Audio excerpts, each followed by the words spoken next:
তারপরে একটা কথা বলি, সেটা হচ্ছে আমি আপনাদেরকে শেখাবো আমার বাস্তব অভিজ্ঞতা থেকে। কোনো বই কিংবা হচ্ছে কোনো ধরনের লজিক বা একটা ফর্মুলা ধরে আপনার ওই সারা জীবন নিউটনের সূত্র পড়ায় গেছে স্যারই, কিন্তু স্যার কখনো নিউটনের সূত্র প্রয়োগ করে দেখেনি, এমনটা না। আমি যা শেখাবো আমার বাস্তব অভিজ্ঞতা থেকে শেখাবো। আমি যখন প্রথম ট্রেড করতাম তখন বিভিন্ন ধরনের স্ক্রিপ্ট ইউজ করতাম। স্ক্রিপ্ট এগুলো সম্পর্কে আমি বিস্তারিতই বলবো, জাস্ট প্রাম্ভিক আলোচনা করতেছি এগুলো। যে কেমন, যেমন এটা একটা স্ক্রিপ্ট, যে আমি এইটা দেখে ওভারবট ওভারসোল্ড অনেক কিছু থিঙ্ক করতাম। তারপরে কি করতাম, এটা একটা সেট আপ আছে, এর পাশাপাশি আর একটা সেট আপ দেখি কী ধরনের সেট আপ, যে একটা বাইসেল সেট আপ যদি থাকে তো কেমন হয়। তো বাইসেল সেট আপ আমাকে এখানে ইন্ডিকেট করতেছে। নিচে একটা সেট আপে এটা দেখায় কি ওভারবট অ্যান্ড ওভারসোল্ড, আর এটা দেখায় কি বাই অ্যান্ড সেল, কোথায় বাইসেল করতে হবে। তো এটা দেখে কিন্তু আপনার মনে হইতেই পারে যে এইটা আমার কাছে থাকলেই আমি সাকসেস। কারণটা কেন মনে হবে আমি বলি, যে এটা সেল বলছে এটা তো সেলই হয়েছে, বাই বলছে এটা তো বাই হয়েছে, সেল বলছে এটা তো সেল ক্যান্ডেলই হয়েছে, বাই বলছে বাই, তো সবই ঠিক আছে। এবং এখানে ওভার সোল্ড ওভার বাই, অর্থাৎ উপরে রেড ক্যান্ডেলে যদি টাচ করে আসে তাহলে কি হয়, এই যে টাচ করছে মানে এখানে কি হয়েছে, ওভার বাই হয়েছে। আবার হলো নিচের ক্যান্ডেলে যদি টাচ করে এই যে নিচের লাইনে হোয়াইটে, তাহলে এটা কি ওভার সোল্ড হয়েছে। তার মানে এইটা আমার হাতে থাকলে মনে হয় আমি সাকসেস হয়ে যাব, এমনটা কিন্তু না। অ্যাকচুয়ালি বলতে গেলে এগুলো কোনো কাজেরই না। সেকেন্ড, আবার যদি বলতে যাই তাহলে এগুলো খুবই কাজের।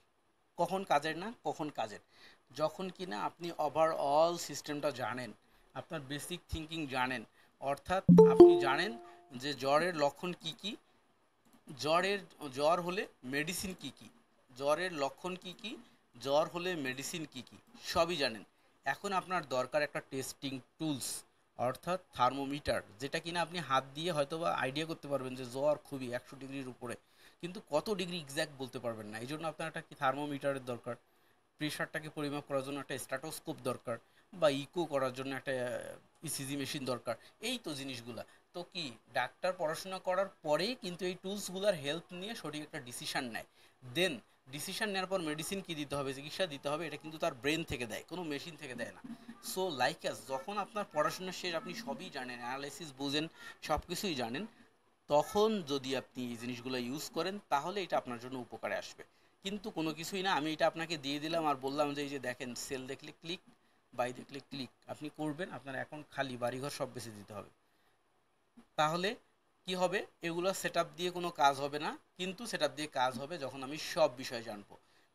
এখানে ব্যাসে কেউ আছে যে একদমই জুনিয়র নিউ আসছে, কেউ আছে যে একদমই সিনিয়র, অনেকদিন যাবত লস করতেছে, চিন্তা ভাবনা করছে যে আচ্ছা দেখি ফরহাদ ভাই যদি কোনো উপকার করতে পারে, ওনার কোর্সটাও করে দেখি।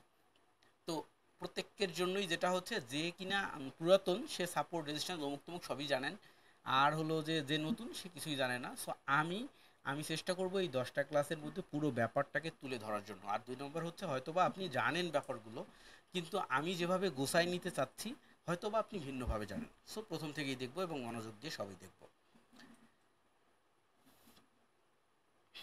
আমাদের এই মার্কেট থেকে আর্নিং করতে গেলে কি কি জানা দরকার, আসলে এই মার্কেটে কি ঘটে এবং কি কি জানা দরকার।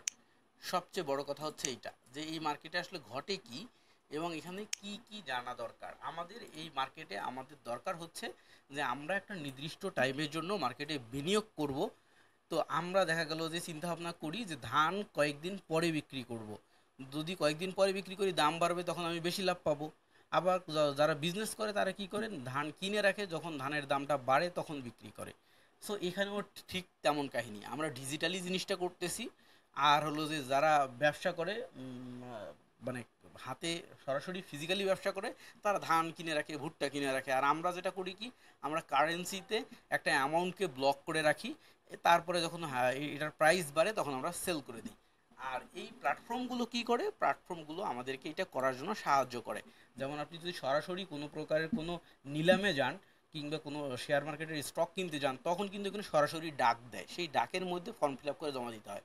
আর এইখানে কী হয়েছে, আমরা যখন অ্যাকাউন্ট ফিল আপ করে ফেলছি, একটা অ্যাকাউন্ট ওপেন করে ফেলছি, তখন আমাদেরকে অলরেডি বলছে যে টার্মস অ্যান্ড কন্ডিশনে অ্যাকসেপ্ট করো, তখন আমরা আই এগ্রি দিয়ে অ্যাকসেপ্ট করে অ্যাকাউন্ট খুলছি। অর্থাৎ যত ধরনের টার্মস অ্যান্ড কন্ডিশন সব ওইখানে লেখাই ছিল, হয়তো আপনারা পড়লে বুঝতেন যে সিমিলার টার্মস অ্যান্ড কন্ডিশন ছিল। তাহলে ইজি করে দিয়েছে সিস্টেমটাকে, কি এত থিঙ্ক করার দরকার নেই, তোমার অ্যানালাইসিস ঠিক আছে তুমি বাই করো, তোমার অ্যানালাইসিস ঠিক আছে তুমি সেল করো। এখন আমরা কি করতে পারি, বাই করে তারপরে সেল করতে পারি বাস্তবে। আর এইখানে হচ্ছে আমরা সেলের দিকেও বাই করতে পারি, বাইয়ের দিকেও সেল করতে পারি, অর্থাৎ দুই দিকেই আমাদেরকে অবমুক্ত করে দিছে। এখন কথা হলো তাহলে আমাদের দরকার কি, দরকার হচ্ছে অ্যানালাইসিস। অ্যানালাইসিসের মধ্যে কি দরকার, দরকার হচ্ছে যে মার্কেট কোন দিকে যাবে। সহজ কথা, উপরের দিকে যাবে নাকি নিচের দিকে যাবে, অনুমান করে কখনোই বলা সম্ভব না, অ্যানালাইসিস করে। তাহলে অ্যানালাইসিস করে কিভাবে বোঝা সম্ভব, অ্যানালাইসিস করে বোঝা সম্ভব হচ্ছে যে এই প্রতিটা ক্যান্ডেল যেহেতু 1 মিনিটের অর্থ বহন করে, 1 মিনিটের অর্থ বহন করে এই ক্যান্ডেল, তাহলে আমরা যদি জানি যে এই ক্যান্ডেলটা কি অর্থ বহন করে, এই ক্যান্ডেলটা কি অর্থ বহন করে, এই ক্যান্ডেলটা কি অর্থ বহন করে, তাহলে আমাদের জন্য সুবিধা হবে কি, যে এর পরের কি ঘটনা ঘটে। অর্থাৎ একজন মনে করেন যে আমাকে মেসেজ দিছে যে হ্যালো ভাইয়া কেমন আছেন, তো মনে করেন যে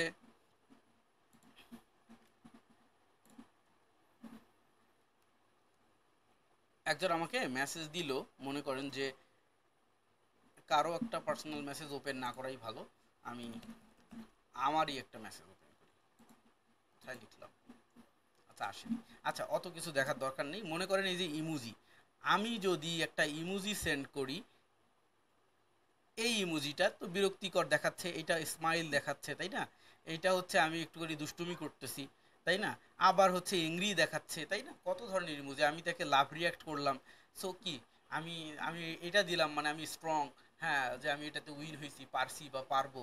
তো এই ইমোজিগুলো এক একটা যেমন এক একটা অর্থ বহন করতেছে, আমরা ইমোজিটা দেখে আমরা বুঝতে পারতেছি। লাইকাস আপনি যদি এই ক্যান্ডেলটা দেখে জেনে যান যে এই ক্যান্ডেলটা কি অর্থ বহন করতেছে, এই ক্যান্ডেলটা কি অর্থ বহন করতেছে, এটা কি অর্থ বহন করতেছে, তাহলে কিন্তু আপনি বুঝে যাবেন যে এর পরের ঘটনা কি হবে, অর্থাৎ সে কি বলতেছে। অর্থাৎ আমার মুড যদি ভালো থাকে, আপনি যদি আমাকে দুষ্টুমি করেন আমিও দুষ্টুমি করব, আমার মুড যদি খারাপ থাকে আপনি যদি আমার সাথে দুষ্টুমি করেন আমি রেগে যাব। অর্থাৎ একই পিপল, আপনিও একই পিপল, কিন্তু মুডের উপরে অনেক কিছু বেস করতেছে। লাইক অ্যাস মার্কেটে এই ক্যান্ডেলের বিহেভিয়ারের উপরে এই জিনিসটা বেস করে। তো এইটা জানার জন্য আমাদের খুবই খুবই জানা দরকার আগে ক্যান্ডেলের বিহেভিয়ার। তো ক্যান্ডেলের কিন্তু অনেকগুলো ক্যান্ডেল আছে এবং এই ক্যান্ডেলের অনেক বিহেভিয়ার আছে, আপনার সবগুলো বিহেভিয়ার মুখস্থ রাখা কখনোই পসিবল না। যেমন ক্যান্ডেলস্টিকের একটা বই আমি সবাইকে দিই, এই 2019 সাল থেকে শুরু করে এখন পর্যন্ত যাদের সাথে পরিচয় হয়েছে প্রত্যেককে আমাকে কইছে ভাইয়া একটা হেল্প করেন। তো তখন এই বইটা পাঠাই, বলছি যে তুমি যদি এই পুরো বইটা পড়ো তাহলে তুমি শেয়ার মার্কেটের রাজা। কারণ এখানে এমন কোনো ইন্ডিকেটারের সেট আপ নাই, এমন কোনো আলোচনা নাই যে যেটা নাই এবং যেটা দিয়ে ট্রেড করা যায় না। সো এইটা কিন্তু পুরা বইটা কেউ পড়ে না, একদম আমি হলপ করে বলতে পারবো যে কেউ পুরা বইটা পড়ে না। যদি কেউ পড়তো তাহলে 100% সে সাকসেস হইতো। যাই হোক, এইখানে টোটালি 145টা ক্যান্ডেলের চেহারা, ছবি, তারপরে আপনার এই ক্যান্ডেলটা কেন আসে মার্কেটে, কিভাবে কাজ করে, এটার পরের ঘটনা কি হয়, পুরোটাই এই বইতে দেয়া আছে। তো এতগুলো 145টা পিপলের ক্যারেক্টার, 145টা পিপলের চেহারা, একটা 45টা পিপলের আচরণ আপনি কখনোই মনে রাখতে পারবেন না। তাহলে আপনাকে কি করতে হবে, বিশেষ কিছু মুহূর্ত, মনে করেন আপনার গ্রামে 2 জন আছে যার নাম হলো করিম, 2 করিম। তো আপনাকে যদি কেউ জিজ্ঞাসা করে যে ভাই করিমের বাড়ি চিনেন, তখন কিন্তু আপনি বলবেন যে কোন করিম, খাটো করিম নাকি লম্বা করিম, মোটা করিম নাকি চিকন করিম, কালো করিম নাকি ফর্সা করিম। তাহলে কি আপনি ইন্ডিকেট করছেন না তাকে যে এইটা হলো কালো আর এটা ফর্সা, আপনি এইভাবে তাকে মনে রাখছেন। ঠিক ক্যান্ডেলকেও আপনার ওইভাবে মনে রাখতে হবে। তাহলে মনে রাখার জন্য যে কাহিনী সেইটা হলো কি, যেমন আমরা এখানে কিন্তু এই যে পেজটাতে দেখতে পাইলাম একটা ডোজি ক্যান্ডেল, এটার নাম হলো ডোজি ক্যান্ডেল, ছবি দেয়া আছে, ডোজি এরকম হয় এরকম হয় এরকম হয় এরকম হয়। রিয়েল মার্কেটের ডোজিটা দেখতে, এই যে দেখেন রিয়েল মার্কেটে যেখানে ডোজি আছে, এই যে ডোজি, এই যে এগুলো হলো ডোজি, ঠিক আছে। তো এই ডোজি ক্যান্ডেল কি হয়, ডোজি ক্যান্ডেল বলে যে যখন কি না একটা মার্কেটের opening price closing price same হয়, opening price closing price same হয়, তখন মার্কেট ইনডিসিশনে থাকে, তখন এই ধরনের একটা ক্যান্ডেল তৈরি হয়। কি হয়, ডোজি ক্যান্ডেল কি হয়, এখানে বলছে যে যখন ওপেনিং প্রাইস ক্লোজিং প্রাইস এক হয়, ক্যান্ডেলস্টিক গাঠনিক রূপ ধারণ করে, সেটা হলো ডোজি ক্যান্ডেলস্টিক, সংক্ষেপে ডোজি বলা হয়। আচ্ছা, ডোজি ক্যান্ডেলস্টিক নমুনা হলো যখন ট্রেডিং মার্কেটে বায়ার সেলার আস্থাহীনতায় থাকে, মানে আমি বায়ার আপনি সেলাররা, আমরা দুইজনই আস্থাহীনতায় আছি, মার্কেট উপরের দিকে যাইতেছে না নিচের দিকে যাইতেছে, তখন কিন্তু কি হয়, এই ক্যান্ডেল তৈরি হয়। তার মানে আমি যখন মার্কেটে এরকম একটা ডোজি দেখি যে এখানে একটা ডোজি হয়েছে, তখন আমি অ্যাজ এ বায়ার হিসাবে আমি বায়ার হিসাবে বলতেছি মার্কেট তো এখন ইনডিসিশনে আছে, এই সময় কোনো ডিসিশন নেওয়া যাবে না, মার্কেট উপরে যাবে নাকি নিচে যাবে। আপনিও চিন্তা করতেছেন মার্কেট তো এখন ইনডিসিশনে আছে, উপরে যাবে নাকি নিচে যাবে, ডিসিশন নেওয়া যাচ্ছে না। তাহলে এই হচ্ছে ডোজি। ডোজি বিভিন্ন ধরনের হয়, এটাও ডোজি এটাও ডোজি, এসিসি কোনটা, এটাও ডোজি এটাও ডোজি। তাহলে ডোজি যে বিভিন্ন ধরনের হয় এটা আমরা কিভাবে মনে রাখলাম? ওই যে কালো করিম, সাদা করিম, ফর্সা করিম, তাই না? এখন কথা হইল, এখানে কিন্তু অলরেডি দেয়া আছে long leg doji, dragonfly doji, gravestone doji, four price doji. এটা কোনো কথা না, এটা জাস্ট বোঝার জন্য বলে আমি আপনাদেরকে বলে দিলাম। কিন্তু মনে রাখার জন্য 145 ধরনের ক্যান্ডেল কখনোই মনে রাখা পসিবল না।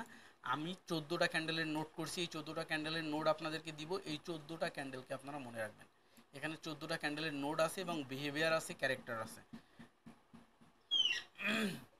সবার আগে সব কিছু বাদ, সবার আগে সব কিছু বাদ